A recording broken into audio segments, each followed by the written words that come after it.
Hi எல்லாரும் எப்படி இருக்கீங்க? Welcome back to my channel சாயாத்திஸ் vlog. என்னுடைய சேனல் ஃபஸ்ட் டைம் பார்க்குற மாதிரி இருந்தால் கண்டிப்பாக சப்ஸ்கிரைப் பண்ணுங்கள். மறந்துடாமல் பெல் ஐக்கானை ப்ரெஸ் பண்ணுங்கள். அப்போ தான் நான் போடுற வீடியோ உங்களுக்கு நோட்டிஃபிகேஷன் வரும். இன்றைக்கி ஒரு சிம்பிளான சைடிஷ் ரெசிபி தாங்க பார்க்க போகிறோம். டிஃபனுக்கு இது சூப்பராக இருக்கும். இட்லி தோசைக்கு உருளைக்கிழங்கு பட்டாணி வச்சு ஒரு ஒயிட் குருமா தான் பண்ண போகிறோம். இது கொஞ்சம் தண்ணியாக இருந்தால் தாங்க டேஸ்ட்டு சூப்பராக இருக்கும். அரை மூடி தேங்காய் துருவி தேங்காய் பாலை தனியாக எடுத்து வச்சுக்கோங்க.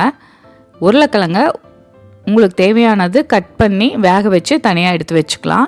நான் பச்சை பட்டாணி சீசனுங்கிறதுனால ஒரு கப்பு பச்சை பட்டாணியும் எடுத்து வச்சுருக்கேன். இப்போ அரைக்கிறதுக்கு ஒரு மிக்சி ஜாரில் ப்ளைன் கொத்தமல்லி பொடி ஒரு ஸ்பூன் ஆட் பண்ணிக்கிங்க. பட்டை, கிராம்பு, இஞ்சி, பூண்டு, கசகசா கொஞ்சம் ஆட் பண்ணிக்கலாம். ஏலக்காய் 2 ஆட் பண்ணிக்கிங்க. முந்திரி ஒரு 4 ஆட் பண்ணிக்கலாம்.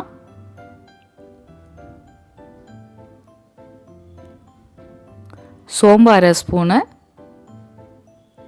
காரத்துக்கு பச்சை மிளகாய் ஆட் பண்ணிக்கிங்க. துருவன தேங்காய் 2 ஸ்பூன். இதெல்லாம் நல்லா பேஸ்ட்டாக அரைச்சி தனியாக எடுத்து வச்சுக்கோங்க. பட்டாணியும் ஒரு கப் எடுத்து வச்சுருக்கோங்க. நாம் இன்றைக்கி குக்கரில் தான் தாளிக்க போகிறோம். பெரிய சைஸ் வெங்காயம் 1 பொடி பொடியாக கட் பண்ணிக்கிங்க. காரத்துக்கு பச்சை மிளகாய், ஒரு கொத்து கருவேப்பிலை. நான் தேங்காய் எண்ணெயில் தாங்க இன்றைக்கி தாளிக்கிறேன். தேங்காய் எண்ணெய் ஊற்றிட்டு 2 முந்திரி, ஏலக்காய், பட்டை, கிராம்பு போட்டு தாளிச்சிக்கலாம். முந்திரி செவந்ததுக்கப்புறம் வெங்காயம், பச்சை மிளகாய், கருவேப்பிலை ஆட் பண்ணிக்கலாம். இது ரொம்ப ஈஸிங்க. 5 to 10 minutes தான் ஆகும். ஆனால் டேஸ்ட்டு சூப்பராக இருக்கும். தொட்டு சாப்பிடாம ஊற்றி சாப்பிடுங்க, அவ்வளோ சூப்பராக இருக்கும். வெங்காயம் நல்லா வதங்கினதுக்கப்புறம் இதில் நம்ம உருளைக்கிழங்கு ஆட் பண்ணிக்கலாம். பட்டாணியும் ஆட் பண்ணிக்கிங்க. ஆட் பண்ணிவிட்டு லைட்டாக மிக்ஸ் பண்ணி விடுங்க.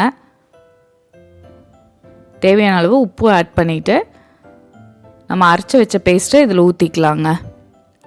லைட்டாக பபிள்ஸ் வந்ததுக்கப்புறம் நம்ம தேங்காய் பாலும் இதில் ஆட் பண்ணிக்கலாம்.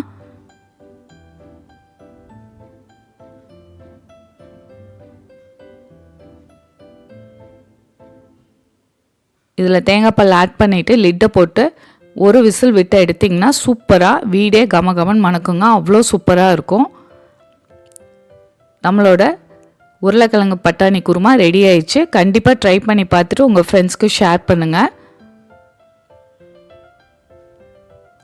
இது இட்லி தோசைக்கு சூப்பராக இருக்குங்க. என்னுடைய சேனலில் நிறைய ஹெல்த்தியான ரெசிபிஸ், இன்ஸ்டன்ட் ரெசிபி இருக்குது. டைம் கிடைக்கிறப்ப ட்ரை பண்ணி பார்த்துட்டு கமெண்ட் பண்ணுங்கள். என்னுடைய சேனல் சாயாத்திஸ் vlog லைக் பண்ணுங்கள், ஷேர் பண்ணுங்கள், சப்ஸ்கிரைப் பண்ணுங்கள். மறந்துடாமல் பெல் ஐக்கானை ப்ரெஸ் பண்ணுங்கள். அப்போ தான் நான் போடுற வீடியோ உங்களுக்கு நோட்டிஃபிகேஷன் வரும். இன்னொரு இன்ட்ரெஸ்டிங்கான ஹெல்த்தியான ரெசிபியில் நான் உங்களை மீட் பண்ணுறேன். ஹெல்த்தியாக சமைப்போம், ரசிச்சு ருசிச்சு சாப்பிடுவோம். தேங்க்யூ.